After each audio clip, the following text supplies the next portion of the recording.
या good morning everyone. आशा करता हूँ आप सब लोग बहुत अच्छे होंगे। जैसा कि आप स्क्रीन पे देख पा रहे हैं, आज हम शुरू करने जा रहे हैं क्लास 11th केमिस्ट्री। मेरा नाम है संजय पटेल। चलिए सबसे पहले शुरुआत करते हैं। अगर आप देखेंगे बुक उठा के तो चैप्टर जब शुरू करेंगे तो आपको कुछ बेसिक कॉन्सेप्ट्स आपको वहां पे देखने को मिलेंगे, जो कि हम बहुत बेसिक से देखते आ रहे हैं, कुछ 9th क्लास में, कुछ 10th क्लास में। तो जो अभी तक फंडामेंटल्स बना है उससे अब हम आगे बढ़ने जा रहे हैं, किस तरीके से करेंगे। तो सबसे पहले आपको एटम्स के कॉन्सेप्ट देखने को मिलेंगे कि एटम क्या होता है, मॉलिक्यूल्स क्या होता है, किस तरीके से कंपाउंड्स बनते हैं। बहुत सारी चीजें आपको बेसिक्स में देखने को मिलेंगी जो कि हम पहले पढ़ चुके हैं। तो पहले आपको केमिस्ट्री के एवरीडे लाइफ में यूजेस कहाँ कहाँ पे होते हैं, किस तरीके के एप्लीकेशंस होते हैं, उनके बारे में बात है। आगे बढ़ते हुए फिर बात आती है किसके बारे में, फंडामेंटल यूनिट, डेराइव्ड यूनिट्स क्या होती हैं, फंडामेंटल यूनिट्स को किस तरीके से डेराइव्ड यूनिट्स में कन्वर्ट, मतलब डेराइव्ड यूनिट्स किस तरीके से फंडामेंटल यूनिट से बनती है, फंडामेंटल यूनिट्स कौन कौन सी हैं, उन सब चीजों के बारे में बात की गई है। तो उसके बाद आता है हमारा क्या, लॉज ऑफ केमिकल कॉम्बिनेशन। तो मैं सबसे शुरुआत करना चाहूंगा लॉज ऑफ केमिकल कॉम्बिनेशन से शुरू करना चाहूंगा, ठीक है। तो हमारे पास, जैसा कि स्क्रीन पे आप देख पा रहे होंगे, हमारे पास 5 लॉ होते हैं जिसके अकॉर्डिंगली हम किसी भी केमिकल रिएक्शंस को एक्सप्लेन करते हैं या किसी भी फिनोमिना को हम एक्सप्लेन कर पाते हैं। वो लॉज कहलाते हैं क्या, लॉज ऑफ केमिकल कॉम्बिनेशंस। तो लॉज ऑफ केमिकल कॉम्बिनेशंस हम 5 लॉज पढ़ने जा रहे हैं। पहला लॉ है क्या, कंजर्वेशन ऑफ मास। तो जब कोई भी केमिकल प्रोसेस या कोई भी केमिकल रिएक्शन होगी तो उसमें जो मास रहेगा वो कैसा रहेगा, कंजर्व्ड रहेगा। मतलब जितना मास रिएक्टेंट साइड रिएक्ट करेगा उतना ही मास प्रोडक्ट साइड फॉर्म होगा। इसी को बोलते हैं क्या, laws of conservation of mass. दूसरा है क्या, लॉ ऑफ डेफिनाइट प्रोपोर्शन। तीसरा है मल्टीपल प्रोपोर्शन। चौथा है लॉ ऑफ रेसिप्रोकल प्रोपोर्शन। और पांचवा है हमारा क्या, गैलिली-सेक्स लॉ। तो हम पांचों लॉज को अलग अलग डिटेल में हम क्या करेंगे, डिस्कस करने जा रहे हैं। तो हेडिंग डालिए पहली, law of conservation of mass. तो law of conservation of mass क्या बोलता है, mass neither be created nor be destroyed. Mass को ना तो हम बना सकते हैं, ना ही हम उसे क्या कर सकते हैं, डिस्ट्रॉय कर सकते हैं। मास हमेशा कैसा रहेगा, फिक्स रहेगा। जैसे अगर रिएक्टेंट साइड में बात करूं, रिएक्टेंट मतलब क्या होता है, जो भी स्पीसीज रिएक्ट कर रही है। प्रोडक्ट मतलब क्या होता है, जो भी हमारे पास फॉर्म हो रहे हैं उन्हें हम क्या बोलेंगे, प्रोडक्ट बोलेंगे। तो बेसिकली जैसे कि एक सिंपल केमिकल रिएक्शन बोले कि हाइड्रोजन और क्लोरीन रिएक्ट कर रहे हैं और क्या फॉर्म कर रहे हैं, HCl फॉर्म कर रहे हैं। हाइड्रोजन और क्लोरीन गैस आपस में रिएक्ट कर रहे हैं और क्या फॉर्म कर रहे हैं, HCl गैस फॉर्म कर रहे हैं, ठीक है। तो इसका मतलब क्या होता है, अगर मैंने 5 ग्राम H2 ली और 5 ग्राम मैंने Cl2 Lee, for assumption, basically ऐसा होता नहीं, नंबर ऑफ मोल्स में ये क्या होती है, कैलकुलेटेड होती है। जैसे 1 मोल अगर मैं लूं तो इसमें मैं बोलूंगी 1 ग्राम अगर मैंने H2 ली, 35.5 ग्राम मैंने अगर Cl2 ली, तो ये दोनों रिएक्ट करके कितना बनाएंगे, 36 ग्राम ऑफ HCl बनाएंगे। ना तो मास को आप बना सकते हो, ना तो मास को आप डिस्ट्रॉय कर सकते हो। मास जो टोटल ओवरऑल केमिकल रिएक्शन में रहेगा वो कैसा रहेगा, कंजर्व्ड रहेगा। तो पहला law of conservation of mass क्या बोलता है, mass neither be created nor be destroyed, it changes from one form to another form. मतलब पहले क्या था, H2 गैस थी, Cl2 गैस थी, दोनों का इंडिविजुअल मास था। जब ये दोनों कंबाइन हो गए तो क्या बना लिया इनने, HCl बना लिया। और ये HCl का जो मास रहेगा वो किसके बराबर रहेगा, इन दोनों के इंडिविजुअल मासेस के सम के इक्वल रहेगा।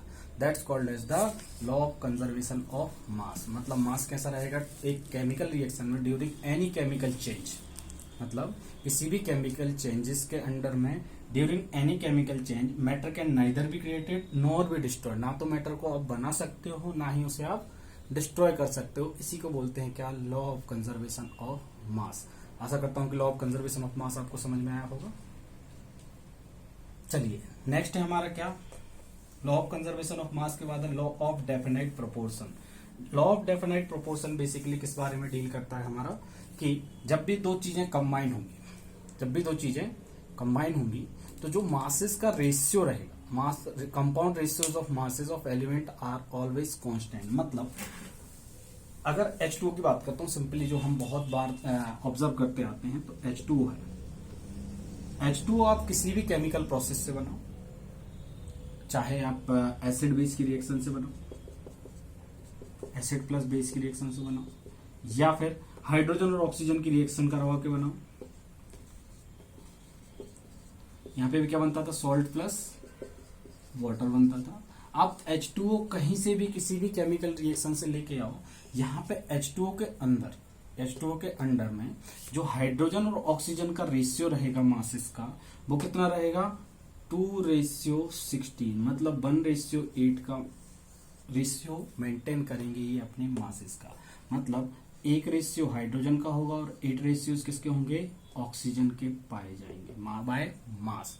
मतलब जब भी कोई केमिकल रिएक्शन होती है इन एनी केमिकल कंपाउंड, जो एलिमेंट्स जिससे मिलके ये बना है, द कॉन्स्टिट्यूएंट्स एलिमेंट्स जिससे मिलके कि क्या बना है, हमारा एक कंपाउंड बना है, उन एलिमेंट्स का जो रेशियो रहेगा मास बाय मास, वो कैसा रहेगा, फिक्स रहेगा। यही बोलता है क्या, हमारा लॉ ऑफ डेफिनाइट प्रोपोर्शन। चाहे आप किसी भी केमिकल प्रोसेस से लेके आओ, ठीक है, यहां तक कोई डाउट नहीं होगा। तो लॉ ऑफ कंजर्वेशन ऑफ मास समझ में आ गया होगा, लॉ ऑफ डेफिनाइट प्रोपोर्शन समझ में आ गया होगा। ये क्या है, डेफिनाइट प्रोपोर्शन है,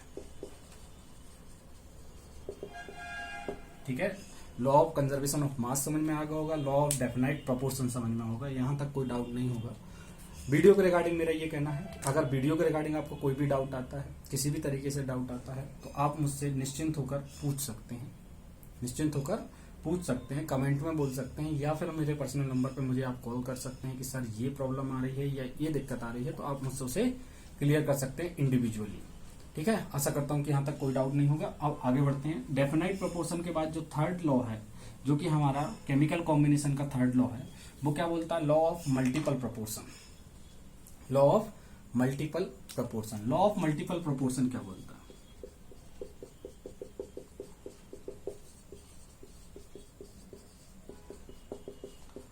basically law of multiple proportion deal करता है कि जब भी, जैसे नाइट्रोजन और ऑक्सीजन है, नाइट्रोजन ऑक्साइड्स बहुत टाइप के पाए जाते हैं। जैसे नाइट्रस ऑक्साइड है, क्या है, N2O है।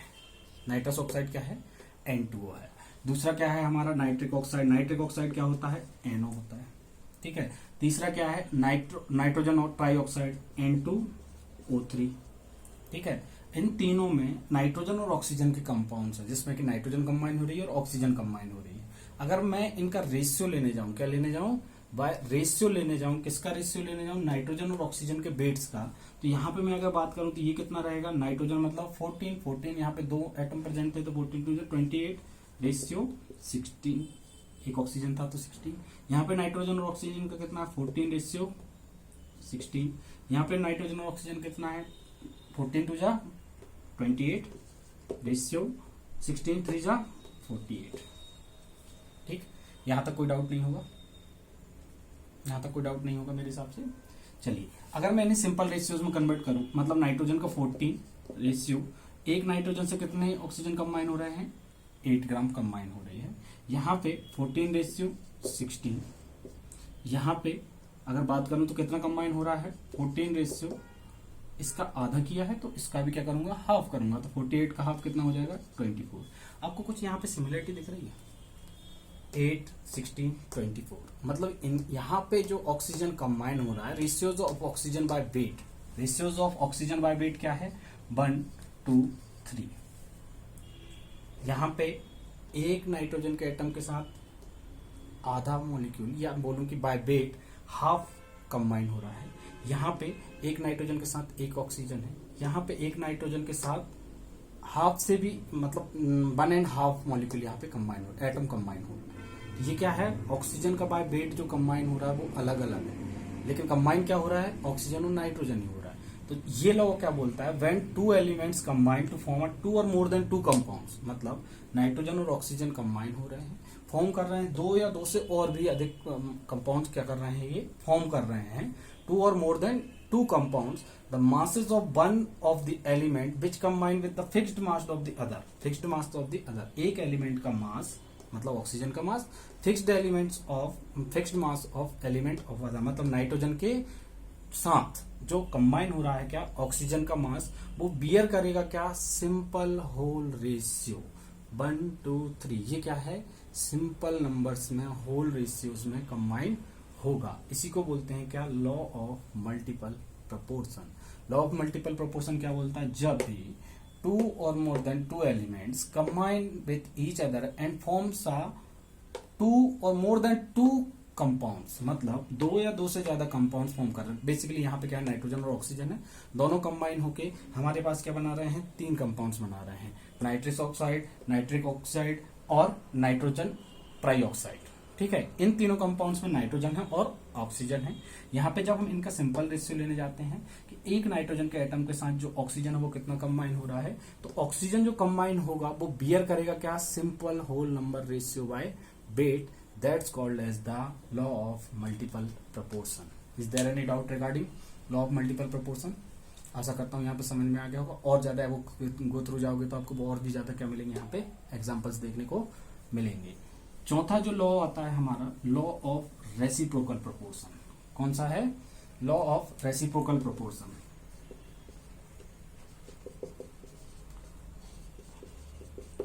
रेसिप्रोकल प्रोपोर्शन क्या बोलता है, बेसिकली अपन समझ लेते हैं। पहले तो अपन इसका स्टेटमेंट पढ़ते हैं। तो when two elements combine separately with the same quantity of the third element, the proportion in which they do so will be the sum as or same simple multiple of the proportion in which they combine with each other। नहीं आया समझ में, समझते simple language में। जैसे कि carbon है, oxygen है और हाइड्रोजन है। ठीक है, कार्बन, ऑक्सीजन एंड हाइड्रोजन ये कंबाइन हो रहे हैं। कार्बन और ऑक्सीजन कंबाइन होते हैं तो क्या बनाते हैं, CO2 बनाते हैं। ठीक, मतलब कार्बन का मास कितना है यहाँ पे 12, ऑक्सीजन का मास कितना है 32 है। ठीक, कार्बन जब हाइड्रोजन के साथ कंबाइन होता है तो क्या बनाता है, CH4 मीथेन। यहाँ पे कार्बन का मास कितना है 12 और हाइड्रोजन का मास कितना है, यहाँ पे हाइड्रोजन का मास दिख रहा है यहाँ पे कितना है 4। 4 हाइड्रोजन था तो 4 हो गए, यहाँ पे मास 4 ग्राम, मतलब 12 ग्राम कार्बन के साथ 4 ग्राम ऑफ हाइड्रोजन मिक्स होगी और क्या बनाएगी, मीथेन गैस फॉर्म करेगी। कोई डाउट यहाँ तक नहीं होना चाहिए। वैसे ही 12 ग्राम ऑफ कार्बन के साथ 32 ग्राम ऑफ ऑक्सीजन कंबाइन होकर क्या बनाएगी, कार्बन डाइऑक्साइड बनाएगी। ठीक, इसका कहने का मतलब क्या है, अगर दो एलिमेंट्स एक एलिमेंट के साथ मिक्स हो रहे हैं, ठीक है, और अगर मैं इन दोनों का देखूं तो ये दोनों भी आपस में कंबाइन होंगे, वो क्या करेंगे, simple whole number ratio bear करेंगे। मतलब 4:32, मतलब इसे लिख सकता हूँ 2:16 में ही ये कंबाइन होंगे।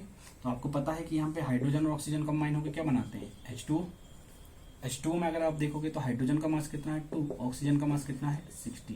तो ये बोलता है हमारा क्या, लॉ ऑफ मल्टीपल प्रोपोर्शन, कि दो एलिमेंट्स जब एक एलिमेंट के साथ कंबाइन होते हैं, जिस रेशियो में वो कंबाइन हो रहे हैं, आपस में जब वो रिएक्ट करेंगे तो same whole number ratio bear करेंगे। ये है हमारा क्या, लॉ ऑफ रेसिप्रोकल प्रोपोर्शन।